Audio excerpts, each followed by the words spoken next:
Salut, c'est JB de jbmercy.com. Nouvelle vidéo aujourd'hui pour vous parler de l'effet expérience. Alors vous connaissez peut-être l'effet papillon, c'est un petit peu la même chose, enfin en tout cas ça s'en inspire pour le nom surtout, mais c'est quelque chose surtout qui va influencer votre besoin de faire attention à votre communication avec votre ex, de votre besoin de conscience. Vous le savez, j'ai déjà utilisé cette image, on a en nous un espèce de tigre qui a les crocs, grosso modo, c'est votre instinct qui vous fait souvent faire n'importe quoi face à votre ex.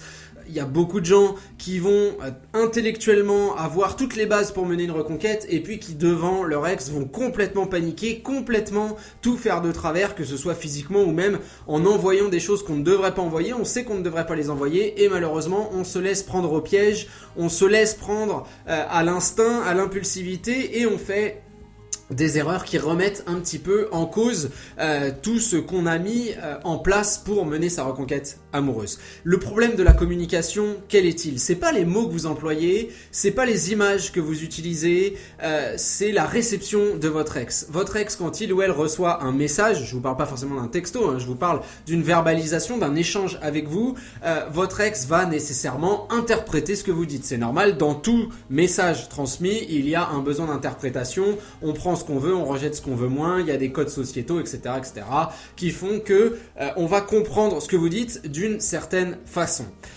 Le problème, quel est-il? C'est quoi cet effet expérience? L'effet expérience, c'est qu'il existe une différence entre le moment de la réception et la compréhension, j'ai envie de dire, finale. Je vous illustre la situation pour mieux que vous compreniez. Vous voyez votre ex, vous avez rendez-vous, j'en sais rien, dans un café, n'importe où, tout se passe bien, on discute, et puis on se met évidemment, même s'il faut pas le faire, à parler un petit peu de la rupture amoureuse, et là vous vous effondrez, en tout cas vous montrez des signes qui soient non-verbaux ou verbaux d'une certaine faiblesse, vous lui dites que vous l'aimez toujours, que il y a un manque, etc.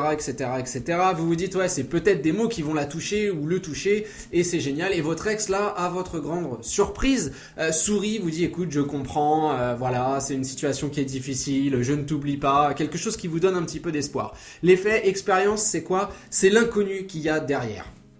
Qu'est-ce que j'entends par là? Eh bien, il y a la captation, il y a ce message et la réponse immédiate de votre ex. Derrière, il y a l'interprétation qui va mettre du temps à se mettre en place. Le soir même, le lendemain, 2 jours après, 3 jours après, la réflexion ne s'arrête pas à ce qu'on vous a dit. La réflexion continue. Et finalement, le fait de vous avoir vu craquer, ce qui a pu être positif sur le moment peut être quelque chose où la personne en face se dit voilà, j'ai été touché, c'était sympathique de sa part de me dire ces choses-là, c'était un bon rendez-vous. Malgré tout, moi je vois quoi? Je vois face à moi une personne qui est dépendante, je vois face à moi une personne qui est détruite, je vois face à moi une personne qui est dans la douleur. Est-ce que c'est vraiment ces sentiments-là que je veux ressentir auprès d'elle et que je veux lui faire ressentir? Est-ce qu'il n'y a pas de la notion de culpabilité? Est-ce que c'est vraiment ça qui va nous rendre heureux, le fait de partager ces choses-là? Et c'est très souvent pour ça qu'on voit un pas en avant et derrière 3 pas en arrière, parce qu'il y a cette interprétation, cet effet expérience. L'effet expérience, je le décris toujours par une image qui est relativement simple. Vous êtes forcément déjà monté sur un manège à sensations fortes. Y en a un en Suède, près de Stockholm, qui s'appelle Gröna Lund, qui est un espèce de tube, si vous voulez, vertical qui monte très haut. Je crois que c'est le plus haut d'Europe et puis une fois en haut on vous lâche et vous avez l'impression que vous allez vous écraser par terre. Génial, on se dit quelle sensation, c'est extraordinaire, etc. Malgré tout, quand on est sur le truc, on commence un petit peu à flipper en se disant ouais, on sait jamais, s'il y a un boulon qui lâche, le machin va s'envoler, je vais aller m'éclater par terre, c'est la fin pour moi, ce serait dommage, je suis en plein loisir. Et puis quand la vitesse s'accélère, quand le truc vous lâche, on crie, on a malgré tout des peurs, on ressent une pression sur le bas du ventre, dans le bas du dos aussi. Enfin bref, on a des sensations qui sont extrêmement mixtes. Et puis, une fois au sol, là on se dit « Ah la vache, c'était génial, j'en refais un tour ». Mais pendant que vous y êtes, y a beaucoup de gens qui se diraient « Ouais, je sais pas, parce que quand même ça me stresse, quand même ça me fait peur, etc. C'est une fois qu'on est dans la sécurité, c'est une fois qu'on est au contact du sol finalement que notre décision, en tout cas notre réflexion va s'accentuer. Le problème, c'est qu'à l'heure actuelle, on ne sait pas dans quel sens va s'accentuer la décision de votre ex. On ne sait pas comment on va le toucher. Et ce qui est certain, ce que nous savons en revanche, c'est que plus on est dans le sentiment, plus on est dans le nostalgique, plus on va pousser son ex à réfléchir sur la situation. La situation, quelle est-elle? Le constat, quel est-il? Eh bien, c'est qu'il y a une séparation amoureuse. La sécurité, quelle est-elle? C'est de rester dans cette situation-là. Pourquoi? Parce que le changement est toujours quelque chose qui fait peur. C'est toujours quelque chose qui implique une prise de décision, un risque, un espoir qui ne sera peut-être pas accompli, etc., etc., etc. Et vous voyez que avec cette logique, l'effet expérience peut jouer complètement contre vous et ça explique sans doute, c'est peut-être quelque chose que vous avez vécu, votre ex qui vous laisse une porte ouverte et puis qui derrière, peut-être des semaines, des jours ou des semaines plus tard, va la claquer violemment alors que vous n'avez rien fait de spécial pour enfoncer cette dernière.